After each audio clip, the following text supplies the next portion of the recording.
Welcome সবাইকে নতুন আরেকটা রেসিপিতে। আজকে কাঁচা পেঁপে আর 1 চামচ ছোলার ডাল দিয়ে দারুণ একটা স্বাস্থ্যকর নিরামিষ রেসিপি শেয়ার করব। এই রেসিপিটা খেতে ভীষণই টেস্ট হয়।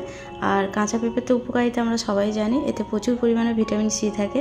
ফাইবার থাকার কারণে কোষ্ঠকাঠিন্য দূর করে, আমাদের হার্টকে ভালো রাখে, হজম ক্ষমতা বৃদ্ধি করে, লিভারকে সুস্থ রাখে, আর হাই প্রেশার থাকলেও কিন্তু এটা নিয়ন্ত্রণ করে।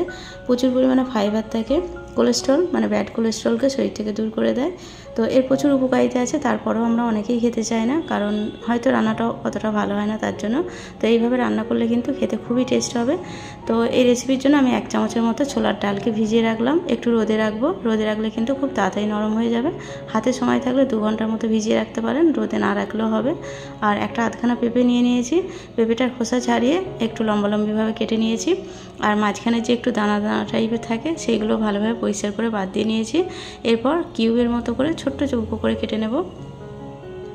তো পেঁপেগুলোকে এরকম করে কেটে নিলে খুব তাড়াতাড়ি সেদ্ধ হয়ে যাবে। চাইলে একটু বড় করে নিতে পারেন। আবার যদি মনে হয় পেঁপেটা 2-3 দিনের মানে রাখা ছিল বাড়িতে, সেদ্ধ হতে সময় লাগবে, সেক্ষেত্রে একটু পাতলা করে কেটে নিতে পারেন, তাহলে কিন্তু খুব তাড়াতাড়ি সেদ্ধ হয়ে যাবে। তো পেঁপেটা কেটে নেওয়ার পর ওই পাত্রে তুলে রাখবো। আর একটা আলু নিয়ে নেব। আলুর পরিমাণটা একটু অল্প করে নিয়েছি। আর পেঁপেগুলো কিন্তু আমি এরকম কেটেছি, এরকম কাটলে খুব তাড়াতাড়ি সেদ্ধ হয়ে যাবে। আর একটা ছোট্ট চন্দ্রমুখী আলুকে ঠিক পেঁপের মতো করে কিউব করে কেটে নিয়েছি। আলু পেঁপে কেটে আমার রেডি করা হয়ে গেছে। এরপর আমি রান্নাঘরে নিয়ে যাব রান্না করার জন্য। গ্যাসের উপর একটা কড়া বসিয়ে 2 চামচ সরষের তেল দিয়ে দিলাম। রান্নাটা তেলেই করব, মানে সরষের তেলে করব, সাদা তেলে না। আর একটা শুকনো লঙ্কা দিলাম, আর দিলাম 1/2 চামচের মতো 5 ফোড়ন। গ্যাস হিটটা মিডিয়ামে রেখে হালকা একটু ভেজে নেব। আর তেলটা কিন্তু খুব বেশি লাগে না, 2 চামচ তেলেই হবে, চাইলে সাদা তেলেও করতে পারেন। একটু ভেজে নেওয়ার পর পেঁপে আর এটা দিয়ে দিলাম আলুটা দিয়ে গ্যাস হিটটা মিডিয়ামে করে আবারও একটু নেড়ে চেড়ে হালকা একটু ভাজা মতো করে নেব। তো আমি এটা ঢাকা দিয়ে ভাজবো। প্রথমে একটু মশলার সঙ্গে নেড়ে চেড়ে নিচ্ছি। নেড়ে চেড়ে নেওয়ার পর এতে দিয়ে দেবো স্বাদ মতো নুন, 1/2 চামচের মতো দিয়েছি। আর দিয়ে দেবো 1/3 চামচের মতো হলুদ গুঁড়ো। হলুদটা একটু কম দিতে হবে, যেহেতু এতে ছোলার ডাল দেবো। আর ছোলার ডালের যে হলুদ কালারটা আছে সেটা কিন্তু হলুদের পরিমাণ বেশি হলে খুব বেশি তরকারিটা হলুদ টাইপের হয়ে যাবে। তো সব কিছু মিশিয়ে নিচ্ছি। মিশিয়ে নেওয়ার পর এটাকে আমি ঢাকা দিয়ে সেদ্ধ করে নেব। ঢাকা দিয়ে সেদ্ধ করলে রান্নাটা খুব তাড়াতাড়ি হয়ে যাবে। আর একটু ভাজতে ভাজতে কিন্তু এই পেঁপে আলুটা অনেকটা নরম হয়ে যাবে। তো 1.5-2 মিনিটের মতো ঢাকা দিয়ে রেখেছিলাম। ঢাকাটা খুলে আবার একটু নেড়ে চেড়ে দিচ্ছি। আর সেদ্ধ করার সময় কিন্তু গ্যাস হিটটা অবশ্যই লোতে রাখতে হবে। তো একটু নেড়ে চেড়ে দেওয়ার পর আবার আমি ঢেকে দেবো। ঢেকে দিয়ে আমি ছোলার ডালটা একটু বেটে নেব। তো ডালটা কিন্তু এতক্ষণে রোদে রাখার ফলে অনেকটাই নরম হয়ে গেছে, আর খুব বেশি সময় রোদে রাখতে হয়নি। এরপর এটাকে বেটে নেব, কিন্তু মিহি করে বাটবো না, একটু যেন দানা দানা থাকে সেভাবে বেটে নিতে হবে। খুব বেশি মিহি করে বাটলে একদম পাতলা ডালের মতো হয়ে যাবে। আধ ভাঙা করে বেটে নেব। তো ছোলার ডালটা বাটা হয়ে গেছে, আর এইদিকে আলু পেঁপেটাও অনেকটা ভাজা মতো হয়ে এসছে। প্রায় 2-3 মিনিট রাখলেই কিন্তু আলু পেঁপেটা এরকম ভাজা হয়ে যাবে। তারপর 1 চামচের মতো আদা বাটা দিয়ে দিলাম।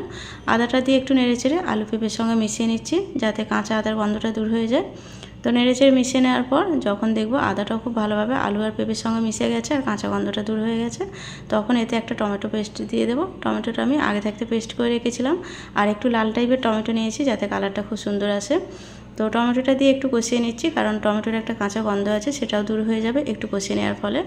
তো একটু নেড়েচেড়ে কষিয়ে নেওয়ার পর এতে আমি বাকি যে মশলাগুলো আছে একটা একটা করে দিয়ে দেবো। তো প্রথমে আমি 1/2 চামচ দিয়ে দেবো ধনের গুঁড়ো, 1/2 চামচ দিয়ে দিলাম জিরে গুঁড়ো, আর ওই মিক্সিং জারটা ধুয়ে একটু জল দিয়ে দিলাম কষাবার জন্য।